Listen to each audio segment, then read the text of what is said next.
भातकुली चाकूर मार्गावर पुन्हा एकदा भीषण अपघात झाला असून यामध्ये एका तरुण युवतीचा दुर्दैवी अंत झाला आहे। धक्कादायक बाब म्हणजे कालच या कुटुंबातील एका तरुणाचा अपघातात मृत्यू झाला होता आणि आज त्याच्या चुलत बहिणीचाही अपघातात मृत्यू झाल्याने संपूर्ण परिसरात हळहळ व्यक्त केली जात आहे। मिळालेल्या माहितीनुसार भातकुली ते चाकूर गावाकडे जाणाऱ्या मार्गावर हा भीषण अपघात घडलाय।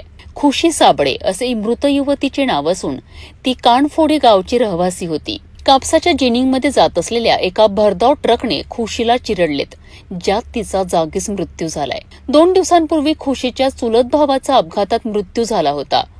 त्या दुःखातून सावरण्यापूर्वीच आज नियतीने या कुटुंबावर दुसरा घाला घातला।